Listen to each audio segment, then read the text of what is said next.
Nabi Yusuf. Emang begitu. Ternyata usut punya usut beda ibu. Nabi Yusuf dan Bunyamin itu ibunya berbeda dengan saudara yang lain. Jadi anak-anak itu pasti ada kecemburuan. Pasti ada cemburu. Ya. Nanti dia lihat abangnya dimarahin, dia tidak. Abangnya nanti cemburu. Kok saya dimarahin, adek tidak? Gitu. Nanti cemburu. Padahal karakternya beda. Si abangnya bisa dimarahin, adeknya nggak bisa dimarahin. Bisanya cuma dicuekin. Beda anak, beda watak. Bisa request nggak Pak kalau punya anak? Ya Allah, anakku wataknya kayak aku deh, gitu. Bisa nggak? Nggak bisa. Kalau bisa saya bikin anak banyak-banyak Pak. Tapi nggak bisa soalnya ya. Ini tasihun niyah. Yang kedua, sebelum punya anak ini kan tumbuh di rahim seorang ibu. Maka pastikan tempat tumbuhnya adalah tanah yang subur dan halal. Jangan hanya subur, ya, harus halal. Kalau subur banyak nggak? Banyak yang subur, tahu-tahu udah belendung aja. Maryam zaman now, Maria hadzal asr, ya. Belendung aja perutnya, itu kesaking suburnya. Ada orang nikah bertahun-tahun masih kempes saja, ya. Ada nggak? Ada orang nikah pengen punya anak, Allah nggak kasih. Ada orang belum nikah, Allah kasih anak. Pilih mana? Jangan pilih dua-duanya. Ya, milih salah satunya salah lagi ntar. Baik. Saya mau tanya, duren Madura sama duren Jawa rasanya sama nggak? Padahal bijinya apa yang beda? Tanahnya. Sudah pernah makan duren Sumatera belum? Sumatera, duren Palembang, duren Padang, duren Medan. Belum? Mau nggak? Duda keren. Mau? Bapaknya pasti cemburu ya. Duren ini asli duren. Bijinya sama. Taruh satu di Jawa, satu taruh di Madura, satu taruh di Bogor, satu taruh di Medan, satu taruh di Padang. Rasanya beda. Hasilnya beda. Bibitnya sama, tapi rasanya tumbuhnya pun beda. Kok bisa beda? Karena lain tempat tumbuhnya. Daerah Sumatera atau daerah Madura mungkin bagi sebagian tempat lebih panas, cocok dengan duren. Sedangkan tempat yang lain dingin, tidak cocok dengan duren. Ini contoh aja ya. Contoh duda keren. Ini yang disebut bibit. Jadi nggak salah juga orang dulu mengatakan bibit itu penting, nak. Ya, bibit itu penting. Bisa nggak nanam jagung di atas kerikil? Ya, nanam jagung tapi di tepi jalan aspal, tumbuh. Tapi hasilnya bagus nggak? Nggak bagus. Maka bibit ini perlu. Namun tidak lebih perlu daripada yang satu lagi. Fasfar bidzatid din. Meskipun jamal cantik, nasab bagus, nasab hasab, tapi lebih penting din. Apa arti din? Bukan agama, akhlak. Kalau agama status. Kalau agama orang Islam semua antar. Bukan, fazfar bidzatid din. Ad-din yakni al-akhlaq. Din di situ artinya Saya jatuh cinta dengan fulan. Kenapa? Dia hafiz Quran. Belum tentu benar. Hafiz Quran belum cukup. Apa akhlaknya? Apakah adab dia adab hamalatil Quran? Itu baru dia punya din. kawan saya, karena dia sudah bercerita, tentu saya boleh juga menceritakan ulang. Murid dari Mbah Yai Asrori, Kedinding, Surabaya. Benar Kedinding ya?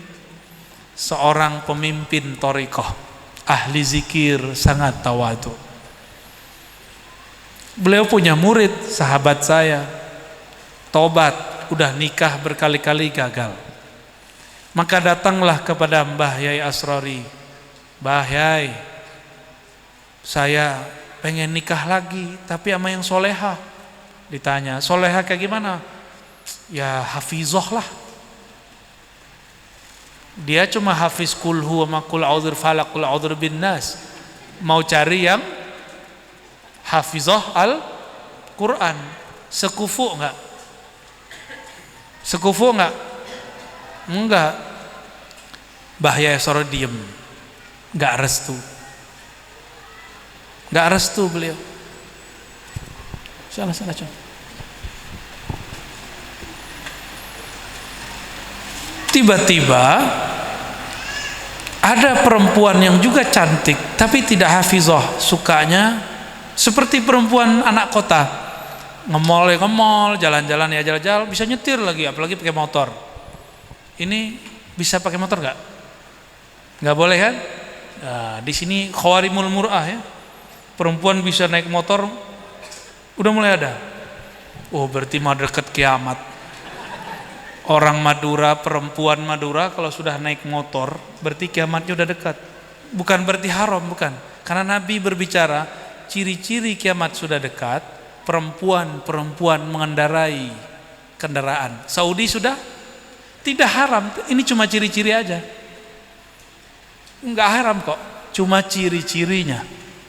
Udah terjadi sekarang di Saudi, perempuan nyetir lebih aman daripada setirin sopir jadi pacarnya ntar.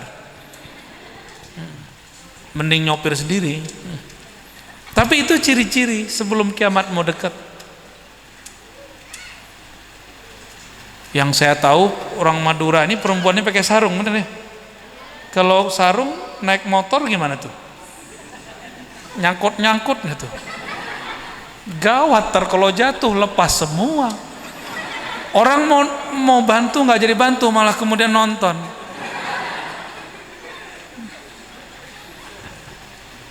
Aji mumpung.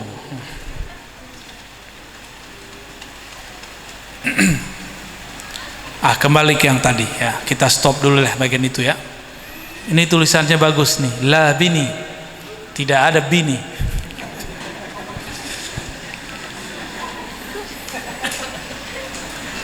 Jadi yang disebut fazfar bidzatid din bukan orang status agamanya apa, tapi akhlaknya bagaimana. Maka Hadratul Syekh ya, Mbah Yai Asrari Al-Mursyid fi Tariqah Al-Qadiriyah wan Naqsyabandiyah, beliau mengatakan, "No, ada perempuan hobinya sama dengan kamu, suka nge-mall." Nikah sama dia. Dia bingung. Loh kenapa Pak Yai? Kan saya pengen perempuan yang solehah. Ternyata cowok-cowok ini gak ngerti solehah dan soleh itu artinya apa. Soleh bahasa Arab itu diartikan bukan amal taat. Soleh itu diartikan munasib. Apa arti munasib? Cocok. Kenapa di Jawa, di Madura orang kalau mau nikah dicocokkan tanggalnya, dicocokkan namanya, bener? Itu asbab. Nanti nggak cocok bisa ada caranya, tenang aja. Itu kan ilmu dibuat manusia. Misalnya namanya depannya D, yang perempuan depannya E, nggak cocok, gampang. Tinggal depannya tambahin nama. Kan semua kita keturunan Adam, boleh tambahin Adam D. Semua kita kan pengikut Nabi Muhammad, boleh kita tambahkan Muhammad D, boleh, nggak masalah. Atau semua kita hamba Allah, bukan, tambahin Abdullah D, bisa. Jadi jangan saklek juga tuh yang punya ilmu hitung-hitungan pitungannya. Di sini namanya ilmu apa? Ada namanya? Prempun. Bid'ah sekali ya. Itu bukan ilmu bid'ah, itu boleh. Itu sangat boleh, tapi tidak boleh diyakini sebagai sesuatu yang menandingi takdir Allah. Cuma asbab. Jadi yang pas fazfar bidzatiddin. Bertanyalah si murid ini. Ternyata dia seorang pengusaha, suka nge-mall, suka ngafe. Kalau dikasih istri hafizah, istrinya ngajak, "Mas, ke kuburan yuk." Loh, ngapain dek? Kuburan syirik. Loh, ke kuburan kok syirik? Debat lagi, cerai lagi. Istrinya hafizah, dia hanya suka ngafe. Istrinya bilang, "Mas, aku lagi takrir." Si masih bilang, "Aku belum dapat jatah." Padahal dikasih juga kalau minta ya. Cuma karena tidak munasib, tidak soleh. Soleh itu cocok antara karakter laki-laki dan perempuan. Itu namanya soleh. Maka soleh itu salah satu furuknya, cabangnya adalah kufu. Orang beda nasab, jomplang, ini gawat, jomplang ya. Satu perempuan nasabnya tinggi, si laki-laki tidak. Oh, nanti diintimidasi sama si perempuan.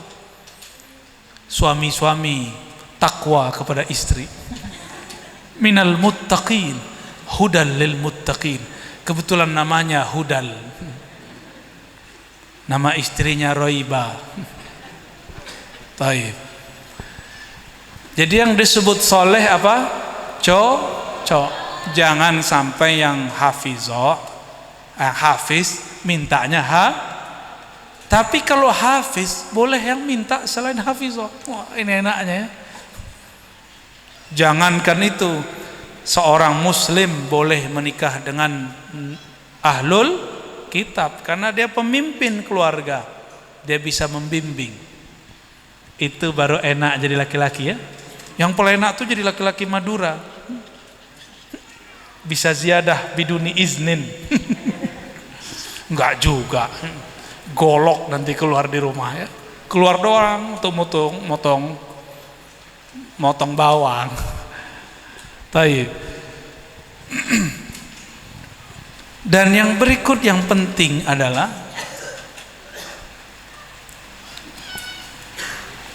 sudah tahu tadi fazfar bidzatiddin, maka yang berikut, kalau kita mau dapat anak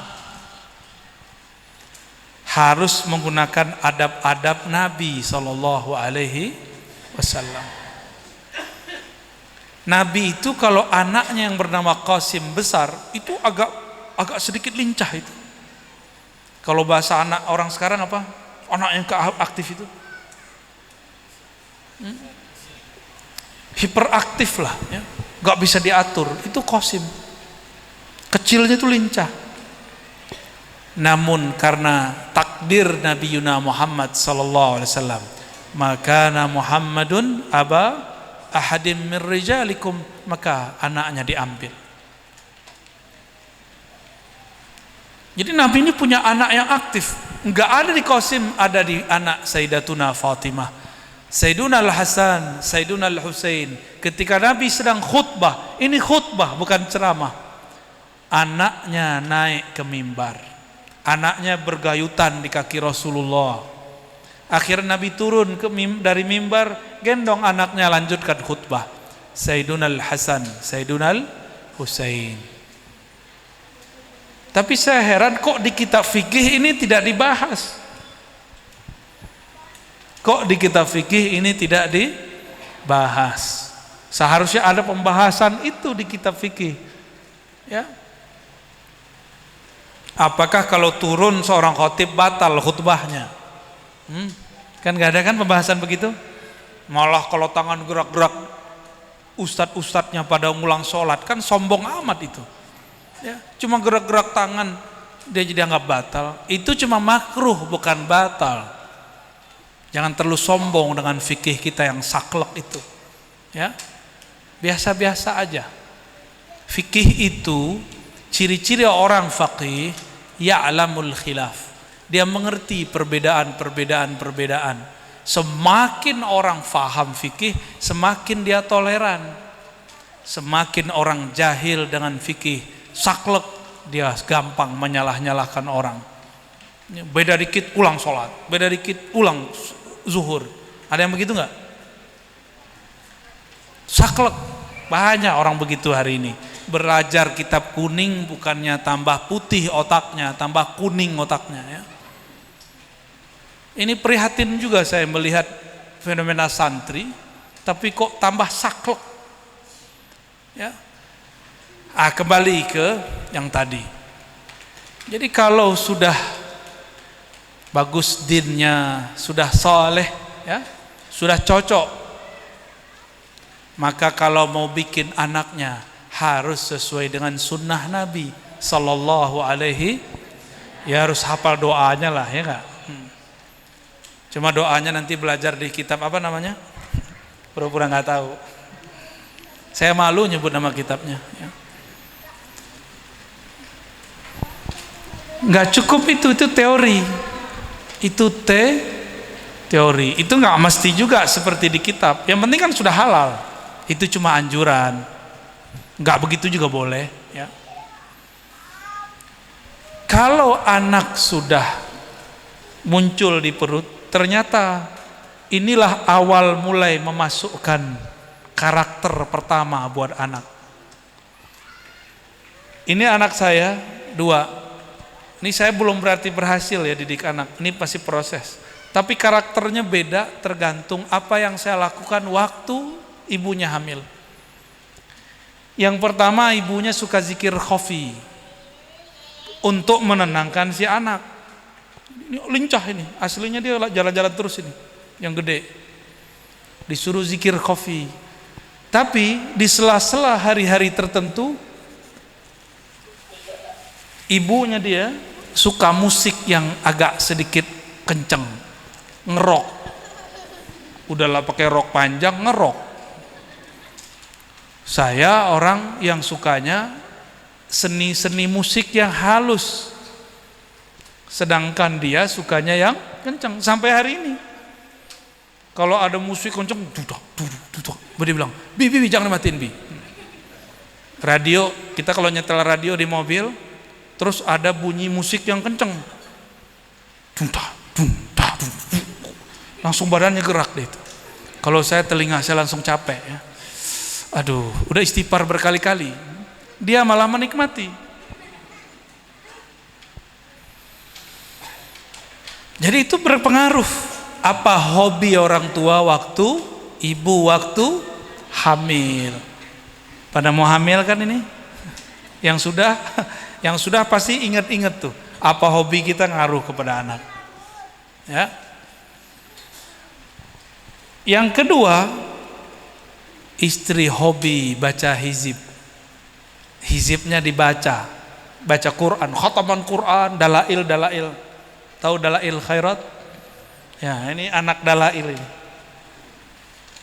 Khataman dalail mulai. Kalau kau dengerin sholawat dia langsung senang. Ada efek. Berarti kalau mulai didik anak semenjak masih mulai perdengarkan yang indah-indah, yang bagus-bagus. Saya nanya kepada dokter-dokter psikolog yang belajar dengan ilmu barat, dan mereka mengakui ada namanya healing, terapi healing untuk menenangkan bayi, untuk memasukkan memori kenangan kepada bayi bisa lewat musik, karena orang barat senangnya musik. Kalau kita kan ada sholawatan, benar nggak? Ada sholawatan. Tapi kan sholawat juga ada 2. Ada sholawat yang dung-dung, benar. Ada sholawat yang tanpa pakai musik. Coba nanti anaknya akan beda-beda tuh. Jadi jangan salahkan anak kita, kok anak kita begini dan begitu. Terus yang berikut, kalau sudah begitu, baru lahir apa yang dilakukan?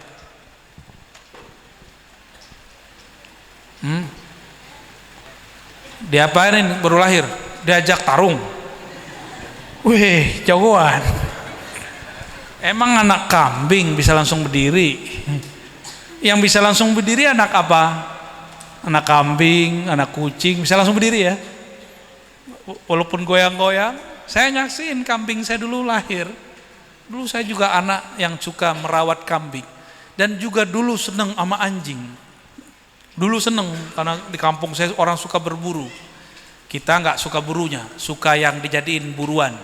Tuh anjing tuh, sama kemana-mana. Suka bawa anjing dulu. Kita nyaksin anjing lahir, kucing lahir, itu langsung bisa berdiri. Ini waktu lahir langsung bisa berdiri nggak? Oh jangan-jangan Ustadz Badrul Tamam bisa langsung berdiri kali? Enggak. Hah? Ada yang bisa langsung berdiri. Ini adik-adik yang santri.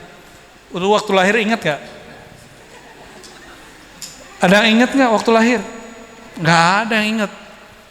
Jangankan kalian, Pak Kiai juga gak ingat. Dulu waktu nendang-nendang ibunya di perut, ingat gak? Ingat? Gak ada yang ingat. Saya juga gak ingat. Dulu waktu kalian minum air ketuban ibu, ingat gak? Gak ada yang ingat kan?